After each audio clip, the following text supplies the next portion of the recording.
Hello, thanks for tuning in. So I'm going today to try.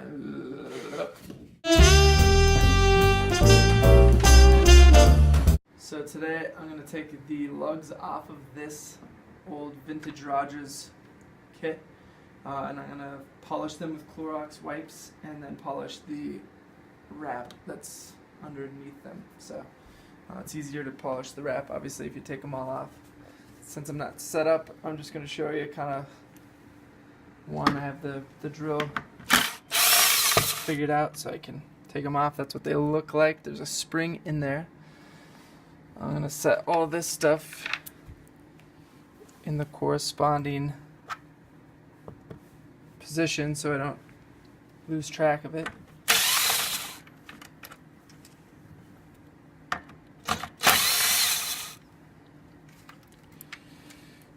And then I just set the lug itself outside the shell so I know exactly where it goes. So I'm going to go ahead and do the rest of these and then we'll check back in.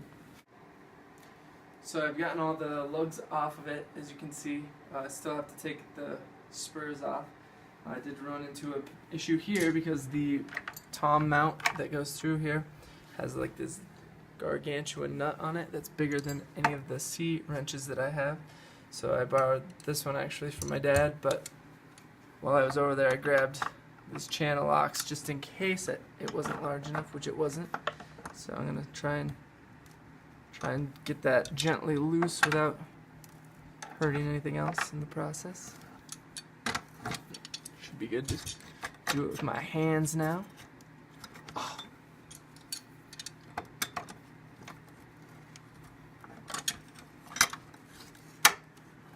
So I have the last of the hardware off of the front side of the kick drum here. I have procured all of the washers and lock stuff on the bolts just so I don't lose them. This is an example of why it's rewarding, I guess, to do this. Look at all this dirt buildup under it. That was where the bass drum spur went through, and then you get to clean all this stuff out as well. So I'm going to go ahead and get started on some of that here. I'm going to polish it with the Clorox wipes, which I found to work pretty well. I've heard different schools of thought. And again, if you're one of those old guys, don't leave nasty comments under the video, but I guess if you have some fun advice, you can leave it for the kids.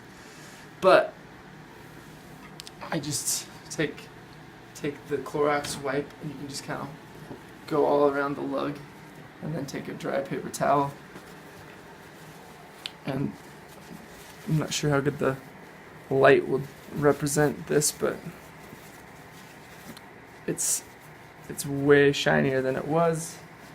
Here's how it used to look, and then that's what it looks like now. So I'm gonna go ahead and do the rest of those. So I have most of the hardware polished, reassembled. While I was polishing these, I noticed that a lot of them were missing the little washer there. So I got into my stash and made sure that they all had a washer.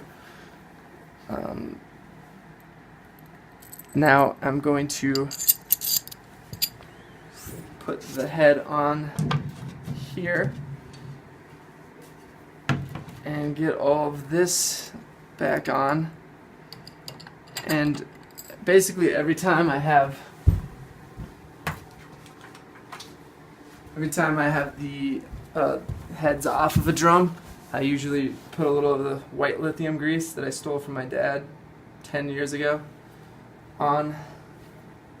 And it's a lot easier with a bass drum because you don't have to fish it through the hoop, like the little holes in the hoop, so you can just kind of dip it, hang it on here, and you want to get it in there so you don't ruin your fresh polish job.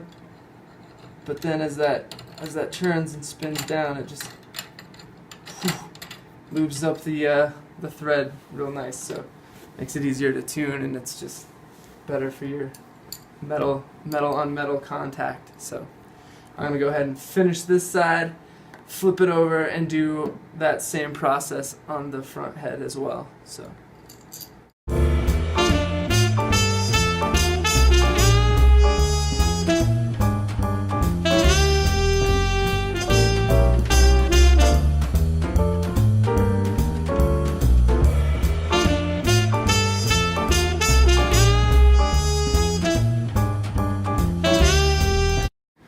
I got a little too much on this one, so I'm just gonna kind of try and get that off of there so it doesn't get on anything else. And you can just kind of do that all the way around, basically.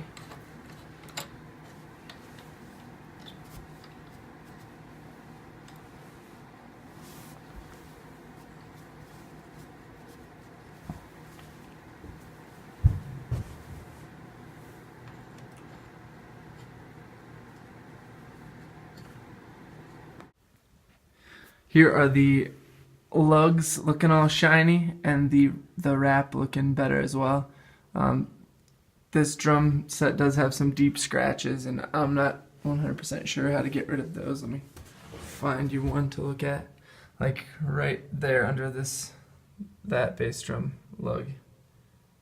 You can kind of see a gouge in the finish there. So I'm sure some of the other someone has a technique for getting rid of that. I've heard turtle wax for like car wax could help with some of that, but the Clorox wipes do a pretty good job on the quick and the inexpensive, and everyone probably has those around their house anyway, so that's the end result.